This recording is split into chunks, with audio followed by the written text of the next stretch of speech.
The tiny dog cub stood alone on a silent road, dust clinging to its fur.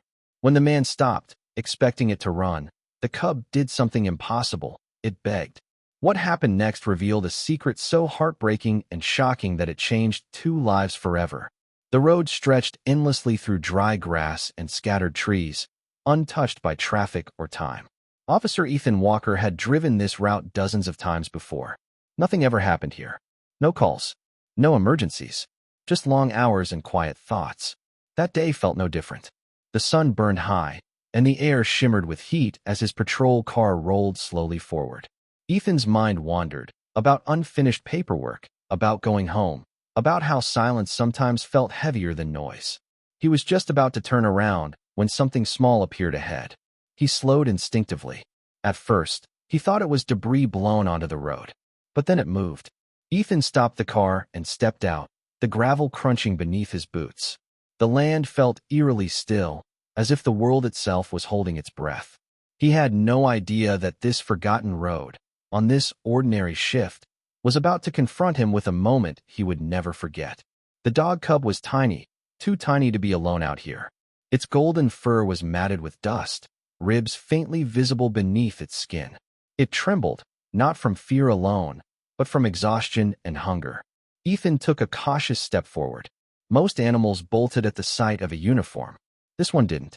Instead, the cub looked up at him, eyes wide and glistening, filled with something Ethan couldn't explain. Then, slowly, the cub stood up on its hind legs. It pressed its small paws together, begging. Ethan froze. He had seen injured animals, abandoned pets, even cruelty, but never this. The cub wasn't whining or barking. It was pleading, as if it understood exactly what it was doing. "Hey, easy there," Ethan said softly, kneeling down. The cub whimpered and turned its head toward the tall grass beyond the road. It took a few steps away, then stopped and looked back at him. Again and again, waiting. Ethan felt a knot tighten in his chest. "You want me to follow you, don't you?" he whispered. The cub wagged its tail weakly, turned, and began walking, slow, unsteady, but determined. Against every rational thought, Ethan followed.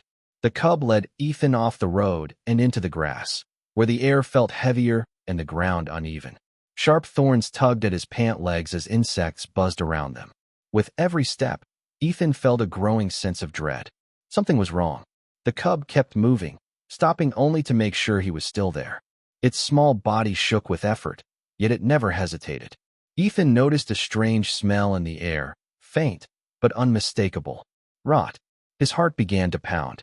"Hey, buddy, slow down," he murmured, though he didn't stop. The grass parted ahead, revealing a patch of disturbed earth. Torn fabric lay half buried in the dirt. The cub let out a sharp cry and rushed forward. Then Ethan saw it. A sack, rough, dirty, and tightly bound with rope. The cub began scratching at it desperately, whining, circling, nudging it with its nose. Ethan dropped to his knees, fear flooding his chest. "No, please no," he whispered. He reached for his knife, hands shaking, and cut into the fabric. What he found inside stole his breath. Inside the sack was a larger dog, motionless. Her legs were bound tightly, rope cutting into her skin. Blood stained her fur, and her breathing was so shallow Ethan almost missed it. Flies hovered nearby, already gathering. "She's alive," he gasped. The cub cried out, pressing against its mother, licking her face as if begging her to wake up. In that moment, Ethan understood everything. The cub hadn't begged for food. It hadn't begged for safety. It had begged for her. Ethan worked fast, slicing through the ropes and freeing the dog. He wrapped her gently in his jacket, shielding her from the sun, whispering words he didn't even realize he meant. "You're safe now. I promise." He radioed for emergency assistance, giving coordinates with urgency he'd never felt before. The cub refused to leave its mother's side, staying close as Ethan checked her pulse again and again. Minutes felt like hours. When help finally arrived, the vet team acted immediately. One of them looked at Ethan and shook her head. "If you'd been any later," she said quietly, "she wouldn't have survived." Ethan looked down at the cub, still trembling but unwavering, and felt something break open inside him.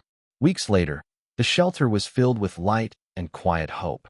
The mother dog had healed. The cub had grown stronger, its eyes bright again. When Ethan walked in, the cub recognized him instantly. It stood up on its hind legs and begged, this time, not for help, but for a home. Ethan knelt, emotion tightening his throat, and smiled through tears. He signed the papers without hesitation.